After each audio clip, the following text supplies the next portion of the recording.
Olá pessoal, tudo bem com vocês? Sou Osmar Eduardo, bem-vindo novamente aqui ao canal Bíblia em Foco e hoje nós estaremos estudando um assunto muito interessante sobre a queda do homem conforme Gênesis 3, tá certo? Eu já lhe peço, ao você assistir esse vídeo, deixe o seu like aqui no nosso canal, se inscreva, comente caso você ficar com alguma dúvida, ative o sininho também para você receber as notificações, tá certo?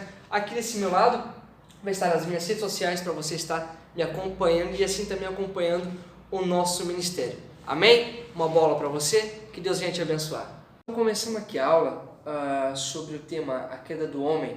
Eu lhe convido você a abrir a sua Bíblia em Gênesis capítulo de número 3, onde vai estar centralizado esse texto acerca desse tema que estaremos estudando. Gênesis capítulo de número 3 vai estar escrito assim: Ora, a serpente era a mais astuta de todas as animarias do campo que o Senhor Deus tinha feito. E esta disse à mulher: É assim que Deus disse: Não comereis de toda árvore do jardim? E disse a mulher à serpente: Do fruto das árvores do jardim comeremos, mas do fruto da árvore que está no meio do jardim, disse Deus: Não comereis dele, nem nele tocareis, para que não morrais. Então a serpente disse à mulher: Certamente não morrereis, porque Deus sabe que no dia em que dele comerdes, se abrirão os vossos olhos e sereis como Deus, sabendo o bem e o mal. E vendo a mulher que aquela árvore era boa para se comer, e agradável aos olhos, a árvore desejável para entendimento, tomou do seu fruto e comeu, e deu também a seu marido, e ele comeu com ela. Então perceba que a queda do homem é bem perceptível que a queda do homem ela está enfatizada aqui a partir do capítulo de número 3 de Gênesis, e aonde você vai ver aqui no versículo 6 que vai ocorrer o ato de quando Eva, no caso, depois que ela é tentada pela serpente, ela vem oferecer ao seu marido Adão, e ali, juntamente com Eva, Adão, ele vem a pecar. Bom, mas antes da gente entrar aqui nesse foco de quando Adão e Eva eles vêm a pecar ali no jardim, a gente deve analisar como tudo isso chegou a acontecer. Devemos entender que desde o Gênesis capítulo 1, eu acho isso lindo, de quando Deus ele começa primeiramente a criar todas as coisas. Observe que no capítulo 1 o texto vai dizer: No princípio criou Deus os céus e a terra. E já nos versículos a seguir, você vai ver o texto de Gênesis dizendo: E haja luz, e houve luz. Perceba que a palavra de Deus, o seu poder na palavra, é um poder magnífico, aonde ele no falar, todas as coisas em si, elas vão sendo criadas. Quando Deus diz haja, e as coisas elas vão acontecendo pelo poder da sua palavra, ou seja, todos os elementos vão vir a surgir, o planeta vai vir a surgir, a terra vai começar a surgir, a natureza ela vai começar a surgir, ou seja, todas as coisas vão acontecendo conforme o poder da sua palavra. Chegando aqui então nessa parte do que eu havia falado, quando Deus ele começa a criar todas as coisas, é interessante de quando é chegado no capítulo 2, a partir do versículo 8, onde a gente vê ali toda a infraestrutura ali do jardim do Éden. E você lendo o versículo 8, aonde o texto vai começar dizendo: E plantou o Senhor Deus um jardim no Éden, da banda do Oriente. Aí o texto vai continuar dizendo: e pôs ali o homem que tinha formado. Então perceba que o texto vai começar dizendo assim: e plantou o Senhor Deus um jardim no Éden. Existem algumas pessoas que utilizam a expressão o jardim do Éden. Mas o porquê o texto vai dizer e plantou o Senhor Deus um jardim no Éden? Perceba que essa parte aqui do texto aqui de Gênesis, o original dele mesmo escrito no hebraico, você vai ver que no hebraico vai estar dizendo Gan Eden, que quer dizer, se refere a planície, a um local de mais alto relevo, ou seja, em uma planície, em um local de mais alto relevo, é onde o Senhor Deus ele coloca esse jardim ali para que o homem assim ele venha a habitar. Então perceba que a partir do versículo de número 9, você vê Deus ele fazendo toda a infraestrutura, né, ali do jardim. Você vê Deus criando, né, fazendo os rios ali ao redor ali desse jardim. Então perceba que o cuidado de Deus com o jardim, com a infraestrutura, era de muita importância. Para Deus, toda a infraestrutura desse jardim era de suma importância. Por quê? Porque ia ser ali aonde ele ia colocar o homem para habitar. E eu acho mais interessante é que Deus, ele fazendo toda essa infraestrutura ali do Éden, você vai ver que a ordem que Deus dá para Adão, você vai ver que é para ele dominar, para ele cuidar, para ele zelar ali do jardim. Então perceba a responsabilidade em que Deus ele coloca nas mãos de Adão para zelar, cuidar do local aonde ele fez com tanta perfeição. E infelizmente vai acontecer que com esse passar do tempo você vai ver que tudo o que era perfeito, né, Adão e Eva vão ser dali retirados. Agora a gente olhando, analisando o texto de Gênesis 1 e 26, onde o texto vai dizer: e disse Deus, façamos o homem a nossa imagem, conforme a nossa semelhança. Nessa etapa aqui, você vai ver a criação do homem, certo? E é o mais interessante dizer que, quando o texto diz, façamos o homem conforme a nossa imagem, conforme a nossa semelhança. O porquê que o texto diz imagem e semelhança? Você vai ver que imagem, quando Deus ele vai criar o homem, é interessante dizer que ao criar o homem, primeiro de tudo, Deus ele prepara a estrutura. Ele faz um boneco de barro. Ele faz toda a estrutura para só logo depois, aonde o texto diz, conforme a nossa semelhança. Quais são essas semelhanças? Essa semelhança que o texto está dizendo são as semelhanças das características do homem. Ou seja, é interessante dizer que quando João, ali quando ele vai escrever o Apocalipse, você vai ver João, ele relatando, quando Deus vai passando as revelações para ele, João vai dizer que ele via um homem que o seu cabelo era alvo como uma lã, os seus olhos eram como de fogo. Então perceba essas características que João ele vai colocar: olhos, cabelo e entre demais coisas. Então quando o texto vai dizer imagem, quer dizer que a estrutura física, a estrutura corporal, o boneco de barro que ele é feito, essa é a imagem de Deus.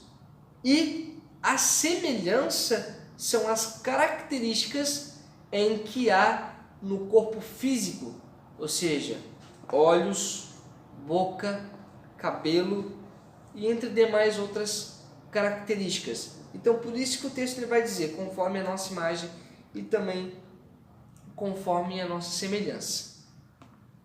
E aqui, indo para o capítulo 2 e no versículo de número 16, a gente vai ver de quando, já logo depois em que Eva ela é concedida a Adão, aonde ali você vai ver que o texto vai dizer que Deus fez com que Adão viesse a tornar em um sono profundo. Já no versículo de número no capítulo 2 de Gênesis, no versículo de número 16, aqui é onde Deus vai dar a única ordem, ou melhor, a única lei ali dentro do jardim. Qual vai ser essa lei? Observe que no versículo 16 o texto diz: E ordenou o Senhor Deus ao homem, dizendo: De toda árvore do jardim comerás livremente.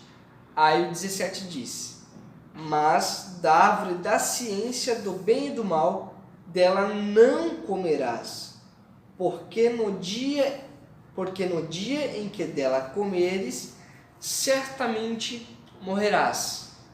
Então Deus ele aplica aqui duas coisas. A primeira, lá em Gênesis 1, em Gênesis 2, Deus manda para que o homem venha dominar sobre o jardim. Mas Deus coloca uma lei ali dentro. Qual é essa lei?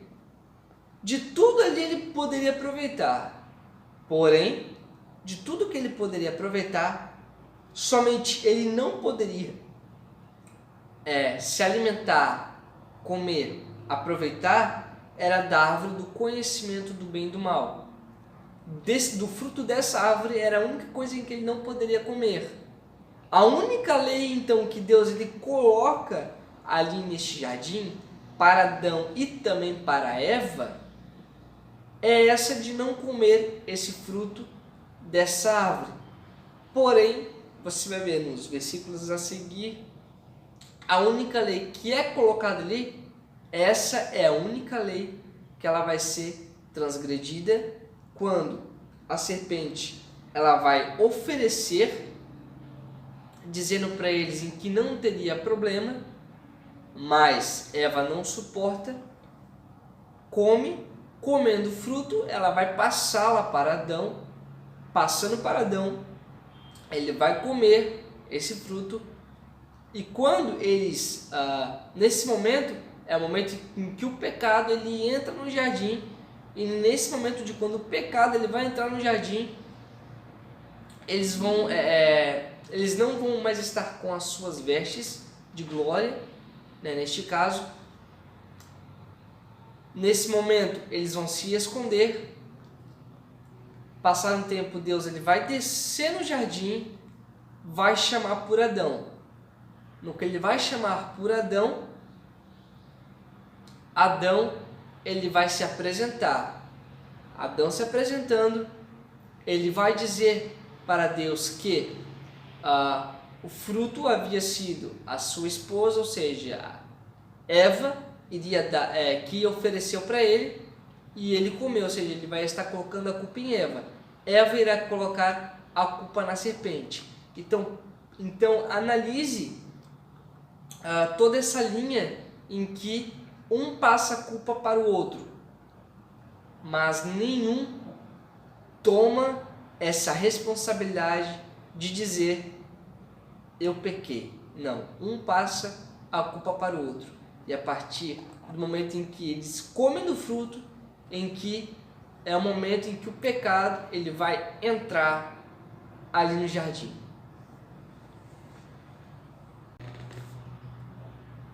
Bom, então aqui agora a gente vai parar para analisar um pouco o que aconteceu depois dessa transgressão, ou seja, o que aconteceu depois em que Eva comeu do fruto, Eva passou para Adão. Não, isso eu já falei. Continue. Tá.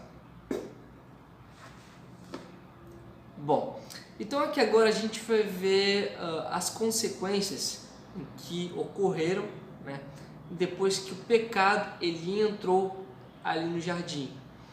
Observe que depois que o pecado ele entra ali no jardim, é interessante a gente ver que as consequências que o pecado ele trouxe tanto para o homem quanto para a mulher, e também já selou um destino para a serpente.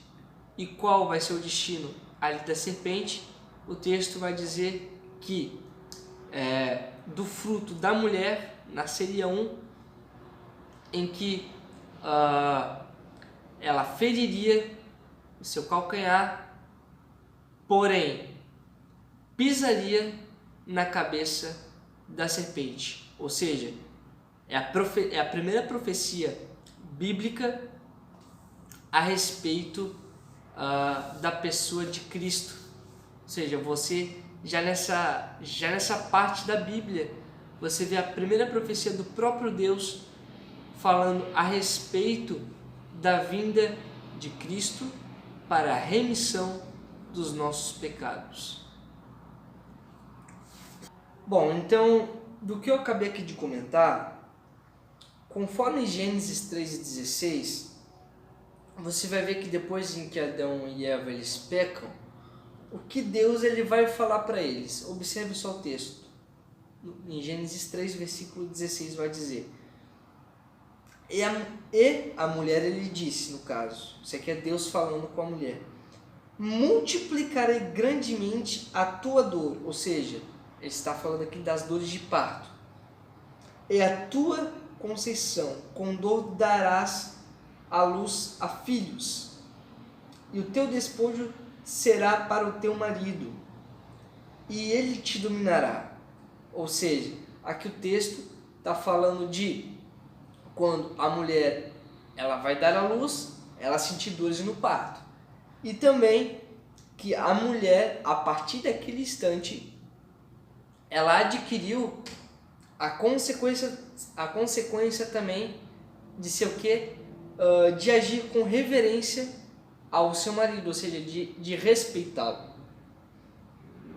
Aí no 17 vai dizer: E Adão, ele disse: porquanto destes ouvido a voz de tua mulher, e comeste da árvore de que te ordenei, dizendo: não comerás dela, maldita é a terra por causa de ti, com dor comerás dela todos os dias da tua vida. Aí o 18 vai dizer: espinhos e cardos também te produzirá, e comerás a erva do campo. No suor do teu rosto comerás o teu pão, até te tornes a terra, porque dela fostes tomado, porquanto és pó, e em pó tornarás. Então, para a gente concluir aqui essa parte, observe que Deus vai dizer para Eva: eu multiplicarei as tuas dores de parto. Ou seja, quando a mulher, a partir daquele momento, ela fosse gerar filhos, a dor ia ser muito mais intensa. E também outra consequência, ela deveria agir com muito mais respeito, ou seja, ter reverência ao seu marido, né? Ou seja, o marido, a partir daquele momento, iria ser o cabeça da casa, o marido quem iria dar as ordens. E no versículo 17, quando Deus vai falar com Adão, no versículo 17, ele vai dizer que pela causa de ele aceitar comer o fruto que não era para ele ter aceitado, do suor dele ele irá comer. Ou seja, de tudo que ele produzisse a partir dali, de tudo que ele plantasse, ele produzisse, iria ser a partir dali em que ele agora iria comer e não receber tudo de graça, por conta de eles terem pecado, por conta de eles terem aceitado a proposta da serpente em comer o fruto em que eles não deveriam ter comido. E uma outra das consequências em tudo isso, com a entrada do pecado dentro ali do Éden, você vai ver que não somente em questão do homem e também em questão da mulher, mas não, a terra também sofre um abalo com isso. Por que ela sofre um abalo? A terra, a partir dali, ela não fica mais a mesma coisa. O que vai acontecer? Você vai ver que a partir dali o ecossistema, a natureza, ela fica abalada. A natureza já não é mais perdão, a mesma da forma em que era. Ou seja, a natureza não anda mais na sua perfeição por conta da entrada do pecado ali no jardim. Então o que vai acontecer? Quais vão ser as consequências que irão ter ali no Éden, depois de o pecado ter entrado? Vai ser o ecossistema ser abalado, fenômenos naturais acontecerem, guerra, fome e também ao longo do tempo escravidão com os povos em que a gente estuda através da Bíblia, os povos em que sofreram perseguição e tiveram que trabalhar para o seu sustento. Amém? Que Deus venha te abençoar com esse estudo. Se você gostou desse estudo, comenta aqui se você ficou também com alguma dúvida, se inscreva, não deixe de se inscrever aqui no nosso canal, deixe seu like e ative também o sininho para você estar recebendo as notificações e fique pronto para o próximo vídeo que estará por vir. Amém? Deus abençoe sua vida, Deus abençoe sua família, Deus abençoe o seu ministério, em nome de Jesus. Chegou.